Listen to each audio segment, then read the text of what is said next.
Et si la diaspora contribuait à la stabilité de l'économie? Entrepreneuriat, culture, économie ou encore secteur agricole représentent un fort potentiel pour le Congo. Dans ce numéro, nous sommes allés à la rencontre de tous ces acteurs qui, par leurs actions, essaient de se démarquer. Mesdames et messieurs, bonjour et bienvenue. Vous regardez Jeune Émergent, votre magazine. C'est un énorme plaisir pour moi de vous retrouver sur ce deuxième numéro sur C-Direct Télévision, la première chaîne mondiale des deux Congos. Je vous laisse en compagnie de ce reportage et je vous retrouve tout juste après.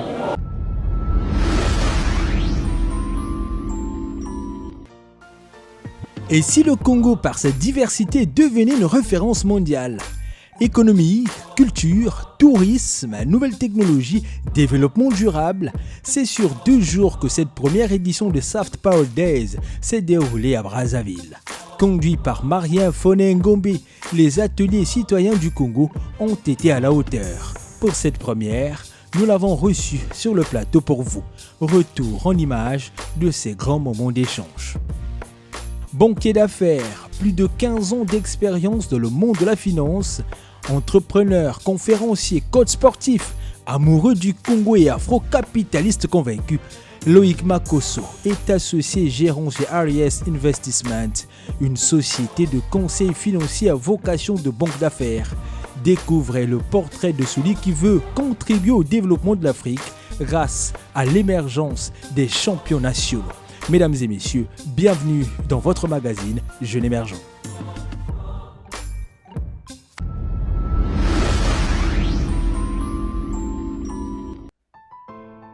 Hôtel Radisson Blu, centre-ville Brazzaville, 10 heures. Une exposition de peinture et de photos avant le début de la conférence. 12h30, panel avec des intervenants diversifiés. Présence de plusieurs personnalités culturelles, diplomatiques et même politiques. Bienvenue au Soft Power Days. C'est sur 2 jours que vont s'étaler les différentes activités. Plusieurs thématiques à l'ordre du jour de ce grand rendez-vous. Nouvelles technologies, tourisme, photographie, engagement féminin, diplomatie, développement durable et musique. Organisé par les ateliers citoyens du Congo, les Soft Power Day souhaitent éclairer le Congo à travers son industrie culturelle et créative, moteur de développement socio-économique. Conduit par Marien Foné Ngombe, le défi a été de taille pour cette première édition organisée au Congo-Brazzaville. Réfléchir et apporter des solutions innovantes pour le Congo, faire participer tous les acteurs décisionnels, mais également faire des descentes sur le terrain afin d'informer, de sensibiliser et d'orienter. Les Soft Power Day se veulent être une porte ouverte sur le Congo. Ensemble, construisons le Congo de demain et faisons de ce pays une référence qui positivement influencera notre environnement à travers cette grande conférence. L'appel que lançait aux Congolais et aux expatriés afin de prendre conscience de l'énorme potentiel que regorge notre pays. Notre patrimoine est riche à travers notre position géographique, un sous-sol riche, un brassage de culture, un vaste réseau touristique, des sols fertiles. Le Congo possède tout pour se démarquer. Ainsi, il est d'une importance capitale de discuter ensemble afin de trouver des solutions et des pistes de sortie. Pour la suite, nous avons retrouvé toute la grande équipe des ateliers citoyens du Congo le lendemain dans le quartier Mungali, précisément au centre culturel Zola. Pour cette deuxième journée, l'accent a été mis sur les artistes musiciens et les entrepreneurs qui font du Made in Congo vitrine phare de notre pays. Chant, danse, slam et mode, stand-up, stand d'exposition, ce jour était spécialement réservé aux artistes dans toutes leurs formes de création et expression qui n'ont pas hésité à travers leur créativité à valoriser le Congo. La culture est le langage d'une nation. À travers cette deuxième journée, plusieurs artistes ont pu dévoiler leur talent face à un public curieux. Nous avons eu l'occasion de recevoir Marien Foné Ngombe, président des Ateliers citoyens du Congo, sur notre plateau. Avec lui, nous avons échangé sur cette première édition au Congo-Brazzaville, mais également à la vision à long terme des projets à venir, mais également sur sa vision à long terme. Et si le Congo prenait de la valeur à travers la diversification de ses activités, culture, entrepreneuriat, écologie, tourisme ou encore secteur agroalimentaire, c'est ces différents secteurs ou encore c'est cette différente manière de faire que prônent aujourd'hui les ACC, les Ateliers citoyens du Congo, qui ont lancé les soft power. Nous les avons visités pendant 2 jours. Sur ce plateau avec moi, M. Marien Ngombe, bonjour et bienvenue. Bonjour Emmanuel. On vous a raté pendant les 2 jours, mais c'est un plaisir pour nous de vous recevoir enfin sur ce plateau. Je rappelle que c'est pour la 2e fois qu'aujourd'hui les ACC vont passer dans Jeune Émergent Magazine, mais en exclusivité nous avons son président que vous êtes. Alors ça a été long, ça a été beau, diversifié. Quelle impression vous avez de ces 2 jours encore pour cette première édition des ACC au Congo-Brazzaville? C'est plutôt une impression de satisfaction. C'était très riche, on a eu beaucoup de monde samedi, on a eu beaucoup de chance et ça a été une longue organisation. On a commencé à organiser des choses depuis Paris et les panels étaient intéressants. La vraie question à chaque fois c'est ça. En réunis, il y a du monde, c'est bien beau, mais est-ce qu'il y a du contenu? Et là, on a des intervenants de grande qualité. On a parlé d'architecture, développement durable, conditions de la femme, différents sujets et différents intervenants qui ont pris différents angles pour nous parler du soft power. C'était très riche. Alors, c'est vrai que c'était très riche, mais conférences, interventions, c'était un peu trop cérémonial. Pour les prochaines éditions, est-ce que vous avez prévu des descentes sur le terrain ou encore des ateliers de formation, en tout cas toucher du bois, passer à l'action en fait? C'est bien que vous m'en parliez, parce qu'en fait là on a planté le décor, on s'est dit ok, on va commencer par déjà expliquer le concept, que chacun soit sensibilisé, société civile et décisionnaire. Mais on s'appelle les Ateliers citoyens du Congo, ce n'est pas par hasard. Donc ce qu'on veut, c'est qu'on puisse réellement faire des ateliers. Là, je ne peux pas en dire plus, mais on est déjà sur la 2e édition. On la voit sur 3 jours. On voit des ateliers avec des experts qui viennent. Et non, c'est vraiment prévu. Et pour aller sur le terrain, moi, avant de faire cette rencontre, j'étais dans le Nord, j'ai fait différents villages du Nord, prendre un peu des réalités.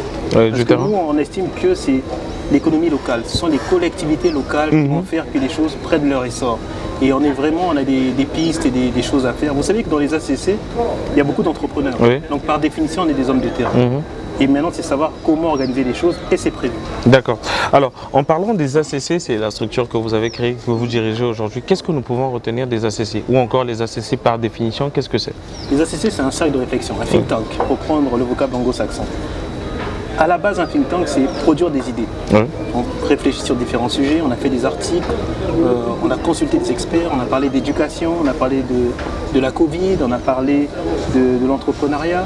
Et on s'est dit qu'on allait se spécialiser. Comme certains think tanks se spécialisent, nous on a choisi le soft power, mais le pendant économique, ce sont les industries culturelles et créatives. C'est large, architecture, publicité, audiovisuel, bref, l'économie de la création.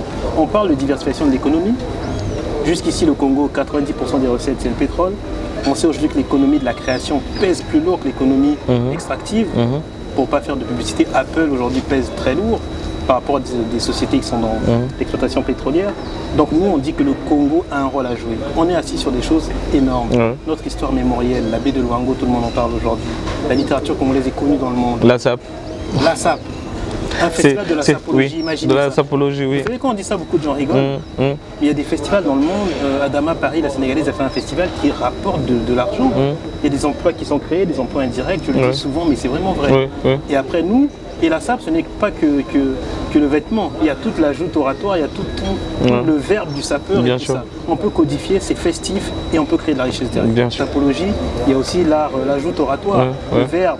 Ça peut être codifié, c'est un art en lui-même. Donc voilà, on a beaucoup de choses à faire. Marien Ngombe, 3 mots pour vous. Nous avons parlé tout à l'heure de la diversification de l'économie. Je vais revenir sur ça, 3 mots. Diaspora, diversification de l'économie, le Congo dans 10 ans. Votre analyse? Alors, diaspora. Ce mot aujourd'hui, c'est un vocable qui est un peu, qui sonne, qui a une consonance un peu négative. C'est bien dommage. Il faut rester sur les étymologies des mots, c'est important. Après, c'est l'homme qui donne une connotation négative. Aujourd'hui, la diaspora est mal perçue au Congo. Oui. C'est dommage. Oui, oui. J'ai pas de leçon à donner à qui que ce soit, mais ce que je veux dire, c'est que nous sommes tous Congolais. Vous, autant que moi, pour l'instant. Et en plus, être de la diaspora, c'est pas un état définitif. C'est un état transitoire. Beaucoup de ministres ont été de la diaspora, reviennent, et même certains repartent à la diaspora. Donc, ne condamnons pas cette diaspora. Il y a des gens de la diaspora qui sont assez maladroits, je dirais. Mais c'est l'amour. En fait, c'est un amoureux éconduit. C'est-à-dire quand on aime une chose et qu'on a l'impression d'être incompris, des fois on devient maladroit. Et la diaspora active existe, elle est souvent silencieuse. Et nous, les ACC, on veut être la caisse de résonance de cette diaspora. On essaie d'aller vers eux, et on réussit. Beaucoup reviennent vers nous. D'ailleurs, pour vous dire, c'est un scoop. On va faire le même événement à la rentrée à Paris, sur le soft power, pour les gens de la diaspora silencieuse, qui agit. Donc oui, on est tous frères. Et il y a eu quelques incompréhensions, mais on va essayer de retisser ce lien-là qui est inaliénable. Finalement, si la diaspora se décidait à faire bouger les lignes dans 10 ans, le Congo, à quoi ça va ressembler? Dans 10 ans déjà, moi je suis partisan du retour. Oui. J'ai du mal à évaluer les chiffres du nombre de Congolais à l'étranger. 100 000, on n'a pas de chiffres, mais cette diaspora est indispensable. Vous connaissez l'histoire de la Chine, c'est la diaspora qui est partie, qui a appris ce qui se passait, comment l'expertise à l'extérieur est revenue construire. On a le devoir de revenir. Des fois, il y en a qui rigolent à Paris, qui disent « Ouais, je n'ai pas été boursier, je ne dois rien au Congo ». Ils le disent pour rigoler. Mais ce que je veux dire, c'est qu'on doit au Congo, on l'a dans les tripes, on l'a dans le cœur. Le Congo nous a tout donné, on doit revenir construire ce Congo-là. Et avec cette diaspora, avec ceux du terrain, indispensablement, on travaille ensemble pour faire de très belles choses. Revenons sur les soft power, sur ces 2 jours. Nous avons remarqué qu'il y avait une présence presque, le nombre était presque au-delà. En fait, il y avait beaucoup de femmes et il y a eu même un panel spécialement constitué de femmes. Aujourd'hui, quelle est la place de la femme au sein de votre programme? Oui, c'est un vrai sujet des objectifs de développement durable, des ODD de l'UNESCO. Et je pense que c'est un sujet pour le Congo. La femme, pour l'Afrique, la femme a un rôle principal. Vous savez, à l'époque, la femme faisait tout, l'homme allait à la chasse. Une fois qu'il revenait, je caricature, mais se croisait les pieds, la femme allait au champ, cuisiner, éduquer les enfants. Déjà, intrinsèquement, la femme est importante pour nous. Et plus que jamais à l'heure actuelle. Le Congo a 55% de femmes et beaucoup moins d'hommes. Donc pour nous, on doit absolument soutenir la femme au niveau de l'emploi, au niveau de la formation. C'est très important, la formation. Et du coup, c'est la femme qui va faire le Congo de demain. Parce que historiquement, et parce que dans les faits, les femmes aujourd'hui ne bénéficient d'une égalité. Donc on doit travailler sur le genre, l'égalité des genres. C'est un de nos chevaux de bataille. C'est pour ça qu'on a fait un panel dédié aux femmes. Il y avait 4 femmes. Une juriste, une responsable communication et une autre qui est dans le tourisme, dans l'écotourisme. Tout ça, c'est important. D'accord. Aujourd'hui, quels sont vos projets à long terme? À long terme, je ne sais pas si je suis superstitieux, je ne sais pas s'il faut tout dire comme ça, mais on est un cercle de réflexion. Nous, on l'a créé pour être sensibiliser la société civile congolaise. Mais il faut que les décisionnaires soient adossés à nos actions, adossés à nos idées. Il faut qu'on essaie d'être utile aux décisionnaires. Donc je me dis peut-être une agence, que les ACC deviennent une agence, que les ACC ou un think tank, mais réellement qui participe, qui est adossé à un ministère. Il faut parler de manière décomplexée. Être adossé à un ministère, travailler pour un ministère, pourquoi pas? C'est ça que nous voulons, parce que nous donnons des idées, en plus des conseils que peut avoir un ministre. Et nous sommes dans l'action, nous agissons. En parlant d'un ministère ou du gouvernement, votre initiative, elle est belle, elle a fait beaucoup de bruit dans la ville, mais est-ce que vous avez eu l'accompagnement de l'État? Officiellement non, mais je dois quand même remercier le ministre de la Communication et des Médias, porte-parole du gouvernement, M. Mungala, qui nous a reçus, qui a montré sa sensibilité par rapport au sujet, et c'est déjà très bien. Donc c'était important pour notre crédibilité de faire cet événement sur fonds propres, sans bénéficier de fonds du gouvernement, mais on a eu un écho. Et parfois c'est plus important qu'un accompagnement sur le plan financier. Donc on a eu un écho, et pour être transparent avec vous, j'ai des audiences avec différents ministères pour en discuter. C'est le premier pas, en discuter, voir ce que nous on peut apporter modestement. C'est en cours. Et voilà, le soutien c'était plutôt de cette ordre. Tout à l'heure on venait de dire qu'il y avait eu beaucoup de panels, nous avons eu l'économie, le tourisme, les nouvelles technologies et c'est vrai que le Congo dans sa diversité c'est un peu plus large. Est-ce que pour les prochaines éditions vous avez prévu d'arriver un peu plus loin ou de diversifier encore un peu plus d'activités? En termes de sujets ou en termes de lieux? Non, en termes d'action en fait, en termes de sujets à mener sur à développer. On n'a pas épuisé les sujets. On n'a pas pu parler du tourisme comme on voulait. Il y a beaucoup de sujets qui sont vraiment différents. Donc je le disais tout à l'heure, on va faire sur 3 jours des ateliers vraiment, mais on veut des gens un peu basiques. Le Congolais, c'est bien ces conférences-là, pour que les gens comprennent l'importance. Nous, ce qu'on veut, c'est aussi être dans le concret, pouvoir aider ceux qui entreprennent par des pistes, des solutions, voilà. Et c'est pour ça qu'on va faire des ateliers, pour que vraiment on ait des entrepreneurs, qu'il y ait des banquiers qui soient là, que ce soit concret. On dise, voilà, ce qui manque au Congo, on a fait un diagnostic, voilà, les dossiers sont mal montés, ou une piste qui n'est pas assez explorée, ou on manque de formation dans tel domaine. Voilà. On n'a pas une culture muséale au Congo. Il y en a qui voyagent pour aller visiter des musées. On m'a parlé d'un endroit à Konkana, j'espère que je n'écorche pas, où il y a beaucoup d'œuvres d'art. En fait, c'est l'histoire c'était un prêtre qui était là-bas. Et ceux qui se convertissaient au christianisme ramenaient leur totem, leur grévé à ce prêtre-là. Il doit avoir 3000 œuvres, beaucoup d'œuvres qui sont là, inexploitées. On va y aller pour dire le concret. On y va cette semaine pour voir ce qu'on peut faire. On va aller à Boko. On a été à Makwa, on est passé par, pas Infondo, mais c'est parce que je pense au peuple autochtone, je vais en dire un mot tout à l'heure. Bref, on se déplace pour comprendre ce qui se passe. Juste parce que, pour ne pas l'oublier, il y a une dame qui fait Glacis, des glaces inspirées de nos fruits des forêts. On a échangé avec elle, je ne sais pas dans quelle mesure on va travailler ensemble, mais elle fait des plantations qui donnent de l'emploi, qui viabilisent certains sites. Vous imaginez, des plantations de tondolo et autres, il faut voir comment accompagner cette femme-là. En termes de visibilité, c'est important, ou en termes de, je sais pas, comment avoir des financements. Même faire un crowdfunding à bien booster, ça peut être très efficace. Ça, c'est concret. Est-ce qu'aujourd'hui, les ACC ou encore le soft power peut être considéré comme une porte à l'investissement pour les entrepreneurs? Parce que la réalité sur le terrain, c'est que les dossiers sont peut-être bien montés, les projets sont importants, mais toujours un problème revient, c'est le financement et l'accompagnement. Est-ce que les ACC aujourd'hui peuvent être cette porte-là? Financement, précisément pas forcément, mais accompagnement, oui. C'est notre ambition. On est 30 membres dans les ACC. Mais si on prend les gens affiliés, les experts que nous connaissons, c'est un réseau assez important. Modestement, on a un réseau vraiment important d'experts comptables et autres. Aujourd'hui, grâce à ce réseau, grâce à la petite crédibilité que nous avons, passer par nous pour avoir un expert comptable qui vous accompagne, ça vous reviendrait moins cher. Parce qu'on a un ADN associatif, qu'on le veut ou non. Donc, l'accompagnement, oui, c'est le but. Ok.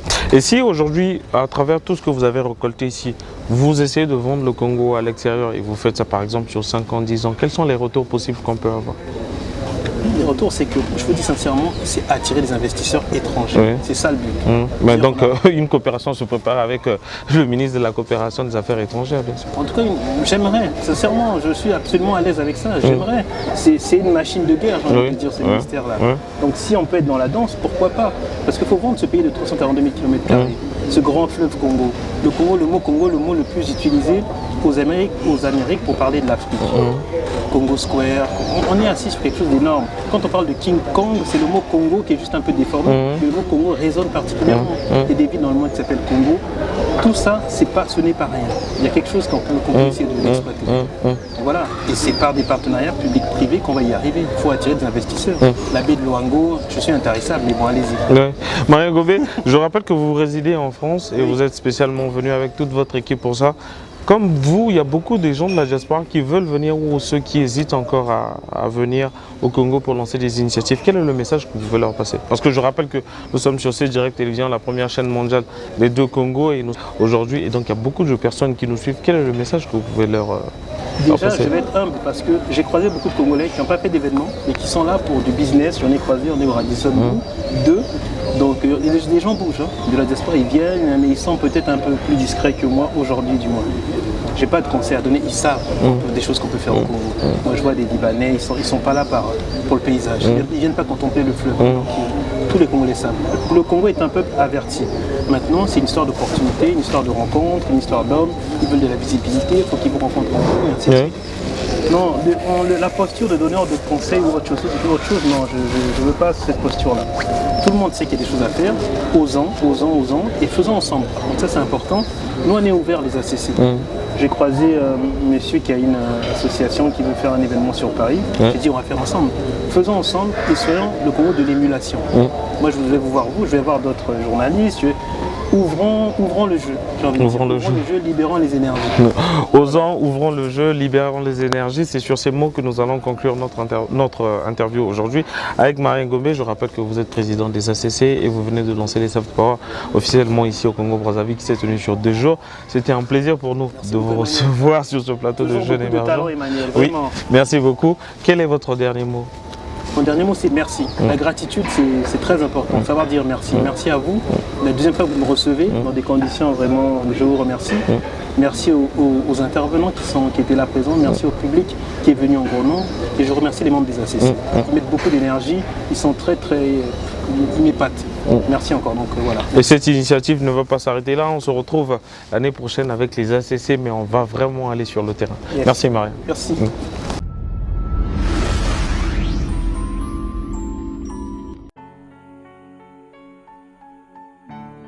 Brazzaville, stade Alphonse Massamba Déba, 5h30. Aujourd'hui, comme chaque matin, les membres du bootcamp se réunissent pour une séance sportive afin de bien débuter la journée. Au programme, footing, pompe, abdos, burpee à volonté, le tout sur une musique sans arrêt. Animé par un coach sportif, mais également sous l'œil vigilant de Loïc Makosso, entrepreneur et président de l'association sportive Today Bootcamp, qu'il a créé avec des amis il y a 3 ans dans l'optique de vouloir se maintenir en forme tout en repoussant ses limites physiques et mentales. Un esprit sain dans un corps sain. Chaque séance de bootcamp se termine chaque matin tout en rendant grâce à Dieu par une séance de prière. 8h30, centre-ville Brazzaville, immeuble Arc. C'est depuis son téléphone que Loïc Makosso commence sa journée en répondant à ses mails dans l'ascenseur avant d'atteindre le 9e étage, siège d'Aries Investment, entreprise qu'il a créée il y a 10 ans et qu'il dirige avec son associé Régis Matondo. Diplômé en droit des affaires de l'Université de Lille 2 en France, son parcours a été enrichi par plusieurs expériences professionnelles en France, mais également au Congo. Banquier d'affaires, spécialisé en finance de projets d'infrastructure, expert en gouvernance entreprise, Loïc est particulièrement impliqué dans la vie des affaires locales. Il siège d'ailleurs au sein de différents conseils d'administration. Aujourd'hui, Aries Investment conseille une clientèle tant du secteur public que privé, domestique et international sous la structuration de leurs projets d'investissement en Afrique sur des secteurs tels que le télécom, les ressources naturelles, l'immobilier, l'énergie et les infrastructures. 10h30, Loïc Makosso a un rendez-vous important par visioconférence avec des investisseurs danois au sujet d'un projet d'investissement en Afrique centrale. Un défi de taille pour celui qui veut contribuer au développement du potentiel économique africain et participer à l'émergence de champions nationaux. À quelques minutes de là, nous sommes reçus par M. Calixte Tabangoli, DG de la BPC, la Banque postale du Congo, qui il y a quelques mois a fait appel au service d'Aries Investment pour une levée de fonds importante. Voilà, nous avons exprimé un besoin important pour la Banque postale du Congo, c'était celui de pouvoir disposer de concours longs, de prêts longs, pour nous permettre justement d'accompagner sur la durée un certain nombre de nos clients. Et nous avons pour cela fait appel au cabinet Aries Investment. Et il se trouve que dans ces processus-là, il faut savoir que ce sont des processus qui sont longs et parfois complexes, qui nécessitent de la part de ceux qui s'y engagent un certain professionnalisme. Et nous avons trouvé dans le cabinet Aries le professionnalisme, l'accompagnement dont nous avons besoin. Cela n'a pas été facile, mais je pense qu'il y est arrivé et de fort belle manière, parce que en mars dernier, nous avons pu donc signer cette convention qui nous a permis justement de pouvoir aujourd'hui accompagner ceux de nos clients qui avaient absolument besoin de ces concours. Donc la fierté de la Banque postale par rapport à l'implication du cabinet Aries, c'est vraiment une grande fierté que nous avons, puisqu'il s'agit d'abord et avant tout d'un Congolais, M. Makosso, qui a, comme je le disais tout à l'heure, qui nous a accompagnés tout au long de ce processus, ce qui nous a permis au niveau des équipes de la Banque postale, focaliser sur d'autres tâches tout aussi importantes. Donc, satisfait plein et entier.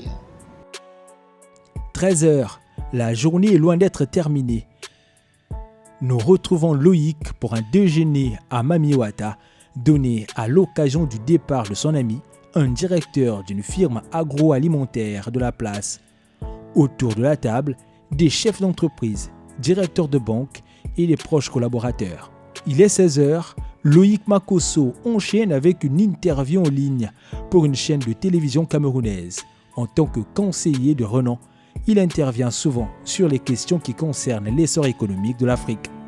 D'ailleurs, il sera à Londres au mois d'octobre pour parler des investissements dans les infrastructures. Nous l'avons reçu sur notre plateau pour en savoir plus et discuter de la vision à long terme d'Ariès Investment. Poursuivre son action sans tenir compte du découragement ou encore des échecs antérieurs, tel peut se définir la persévérance aujourd'hui, qui est l'un des critères qu'on doit retrouver chez les jeunes entrepreneurs. Mesdames et messieurs, bonjour et bienvenue sur ce plateau avec moi, monsieur Loïc Makosso. Bonjour et bienvenue. Bonjour, merci pour cette invitation. C'est un plaisir pour nous de vous recevoir sur ce numéro de Jeunes Émergents Magazine. Alors aujourd'hui, vous êtes à la tête de Ariès Investissement et dans le monde de la finance, vous êtes une figure emblématique. Beaucoup de gens entendent parler de monsieur Loïc Makosso. Pour le grand public qui nous suit, on aimerait bien savoir qui est réellement Loïc Makosso. Alors déjà, félicitations pour cette initiative que vous avez entreprise depuis quelques mois. Merci. C'est avec beaucoup d'intérêt que je suis les parcours que vous présentez. Alors, pour faire bref, je me présente Loïc Makosso, j'ai 42 ans. Je dirige Ariès Investissement que j'ai créé en 2011. Enfin, je co-dirige parce que j'ai un associé, Régis Matondo, qui n'est peut-être pas vu dans le reportage, mais qui participe pleinement aux activités d'Ariès, bien entendu avec mes collaborateurs. Donc, Ariès existe depuis 2011 et est réellement opérationnel depuis 2015. J'ai par le passé exercé comme juriste en financement de projets au sein de la Banque de développement des États d'Afrique centrale. J'ai travaillé comme juriste en droit pétrolier pour la SNPC et j'ai commencé ma carrière dans une société de gestion d'actifs qui gérait plusieurs fonds d'investissement à Paris. À l'issue, en 2003, à l'issue donc de mon master en droit des affaires que j'ai obtenu donc à Lille. Il y a de cela quelques années maintenant et donc ça va faire un peu plus de près de 20 ans, que je suis dans le monde professionnel. 20 ans d'expérience, un parcours assez nourri et aujourd'hui vous vous retrouvez finalement à la tête de Ariès Investissement. Ariès Investissement par définition, et comment est né Ariès Investissement? Alors je me prépare à être entrepreneur depuis que j'ai l'âge de 15 ans. Je suivais à l'époque les parcours d'entrepreneurs et lorsque j'ai commencé à travailler en 2003, je lisais régulièrement dans le journal Les Échos des portraits d'entrepreneurs et c'est à ce moment-là que j'ai eu le déclic et que j'ai eu l'idée de monter Ariès Investissement. C'est d'autant plus qu'à l'époque, je travaillais donc pour une société de gestion d'actifs qui gérait des fonds d'investissement et je me suis dit à le faire au Congo et donc c'est à ce moment-là que j'ai eu le déclic et que j'ai décidé de créer Ariès Investissement. Aujourd'hui, quel est le cœur d'activité principal? Est-ce que vous êtes structuré et surtout quelle est la valeur ajoutée? Parce que ce que vous faites, comme vous l'avez dit tout à l'heure, vous êtes inspiré d'autres personnes, mais quelle est la valeur ajoutée? Comment vous êtes structuré et puis quel est votre cœur d'activité?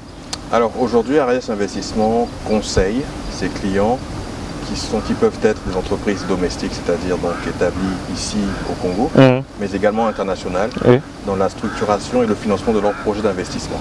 Alors concrètement, nous conseillons nos clients qui nous consultent lorsqu'ils doivent mobiliser des financements. Pour ce faire, il existe plusieurs possibilités. On peut aller voir des banques pour des crédits, on peut aller voir des fonds d'investissement pour des prises de participation, on peut mixer les deux. Bref, aujourd'hui nous accompagnons donc nos clients en leur proposant des ressources à des conditions dites soutenables, c'est-à-dire des conditions qui leur permettront de développer leur activité sans pour autant obérer leur capacité à rembourser ou à déployer leurs projets. Donc c'est ce travail-là que nous faisons. Nous avons pour ce faire une base de données aujourd'hui de plus de 700 noms, de 700 investisseurs, partenaires financiers, que nous pouvons donc mobiliser en fonction des projets qui nous sont présentés par nos clients. Et finalement, quelle est la valeur ajoutée? Alors justement, comme je le disais tantôt, notre valeur ajoutée consiste à identifier les meilleures ressources pour nos clients. Donc c'est un travail qui prend énormément d'énergie Et je pense que nos clients qui travaillent avec nous aujourd'hui reconnaissent justement la valeur ajoutée que nous pouvons leur apporter parce que nous leur faisons gagner du temps. En termes de clients satisfaits, ça représente quoi? Bon. Un chiffre, un nombre ou une estimation? En termes de clients, oui. Je dirais 90% au moins. Et les pourcentages de réussite? Sur toutes les opérations que nous avons signées, tous les mandats que nous avons signés, je pense qu'à plus de 80% nous avons réussi nos missions. On va revenir sur toutes vos missions avec Ariès. Aujourd'hui, revenons un peu sur votre personne. Alors, vous êtes coach sportif. On venait de voir ce matin, on a fait sport avec vous. Vous êtes conférencier parce que vous intervenez beaucoup dans les conférences, dans les séminaires de formation. Vous êtes entrepreneur. Déjà, comment vous faites pour manager toutes ces casquettes-là et pourquoi avoir rassemblé tout ça autour de vous? Alors, déjà, je suis ce que je suis parce qu'il y a des personnes qui m'ont ouvert la voie. Il y a des personnes qui ont partagé avec moi leur passion. Il y a des personnes qui m'ont donné certaines valeurs. Oui. Et en étant donc justement coach sportif, j'accompagne, j'aide ces personnes-là justement à être un peu plus disciplinées, être persévérantes, des qualités nécessaires au métier. Et conférencier, je pense savoir modestement quelque chose à apporter. Donc chaque fois que l'occasion m'est donnée de partager ce que je sais, ce que je le fais avec plaisir parce que je pense que ce n'est que par cette manière de faire que l'on peut ouvrir des voies et aussi donner des aspirations aux plus jeunes. Créer une entreprise rentable tout en étant utile ou important à la communauté, moi en tout cas c'est ce qui m'inspire tout ce parcours. Pour revenir, tout à l'heure je disais que dans le monde des finances au Congo-Brazzaville, votre cabinet ou encore votre entreprise a su s'imposer et en me baladant dans la ville, on a entendu parler d'une grosse boom, au fait, comme on dit encore, ou encore d'une très grosse opération. Est-ce que vous pouvez nous parler de cette opération avec un gros client de la place? Alors, je suppose que vous faites sans doute allusion à l'opération avec Banque Postale. Ouais. Alors, en 2019, effectivement, nous avons été sollicités par la Banque Postale qui avait un besoin de ressources. Parce que c'est une banque, elle a besoin de ressources pour pouvoir financer ses clients. Donc nous avons été approchés par cette banque-là qui souhaitait que nous l'accompagnions. Aujourd'hui, c'est vrai que vous êtes un entrepreneur acharné et c'est pas le fait du hasard que vous êtes en arrivé là. Mais pourquoi avoir fait ce choix au fait? Alors que déjà, je reviens sur votre parcours, ça fait une quinzaine d'années, une vingtaine d'années dans le monde professionnel, un parcours enrichi, plusieurs opportunités de travail dans différentes boîtes nationales comme internationales, des conditions viables, donc miser sur la sécurité, mais vous avez lâché tout ça pour devenir entrepreneur. Pourquoi au fait? J'avais une vision. Déjà, est-ce un risque? Bien sûr que c'est un risque parce qu'il y a un prix à payer, il y a des choses auxquelles on renonce. Vous avez parlé tout à l'heure de sécurité. On renonce à cette sécurité financière-là pour aller dans les autres trous, entre guillemets, de l'entrepreneuriat ou plutôt même du désert de l'entrepreneur parce que dans le désert, vous avez des mirages, vous avez des oasis aussi. Et donc malgré cela, il faut continuer d'avancer. Alors pourquoi j'ai fait ça? Parce que j'avais une vision que j'avais à cœur de réaliser. C'était un projet qui m'importait beaucoup et je suis assez déterminé et je ne voulais pas au soir de ma vie avoir des regrets. Et donc il était important pour moi de le faire. Et je remercie d'ailleurs toutes les personnes qui m'ont aidé parce que ce n'est pas un chemin simple, pardon. Il faut être extrêmement bien entouré et je rends grâce à Dieu parce que je l'étais. J'étais très entouré dès le début et donc aujourd'hui justement j'ai pu faire ce choix-là sereinement parce que j'avais aussi un support. D'accord. Un entrepreneur, c'est celui, on dit, un entrepreneur, c'est celui qui saute d'une falaise et qui peut créer un avion en cours de route avant qu'il n'atteigne le sol.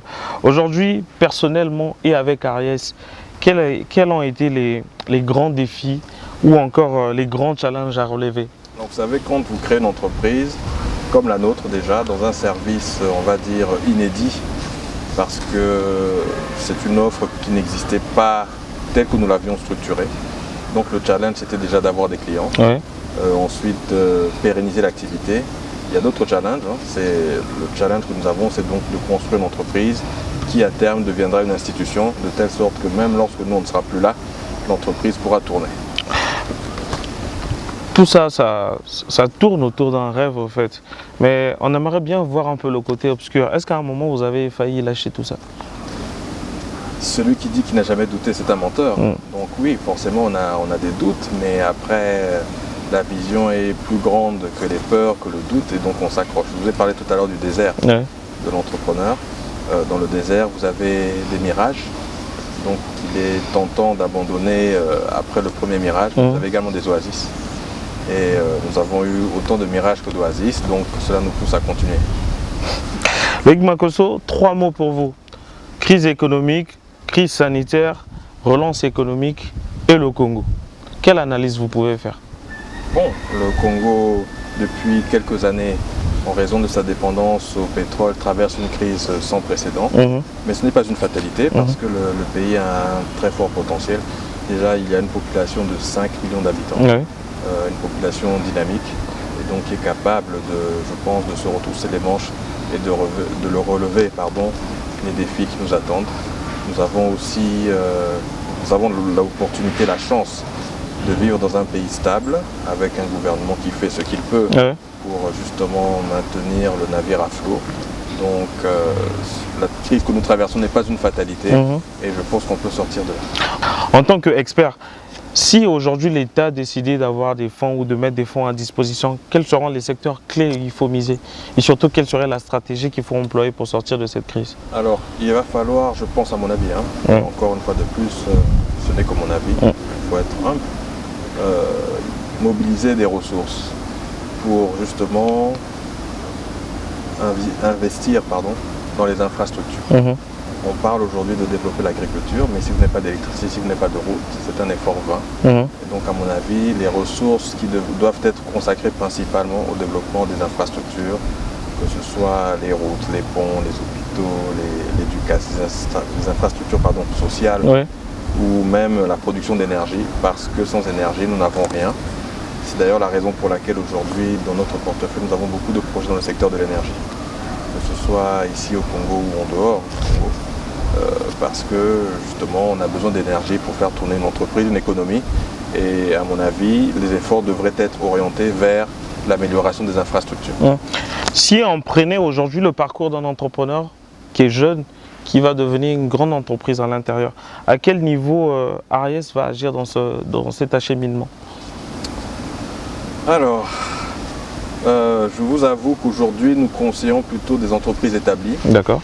Cela dit, nous avons eu l'occasion d'accompagner des entrepreneurs au début de leur carrière, notamment dans le cadre des concours Start-Upers et le concours organisé par la Fondation Perspective d'Avenir.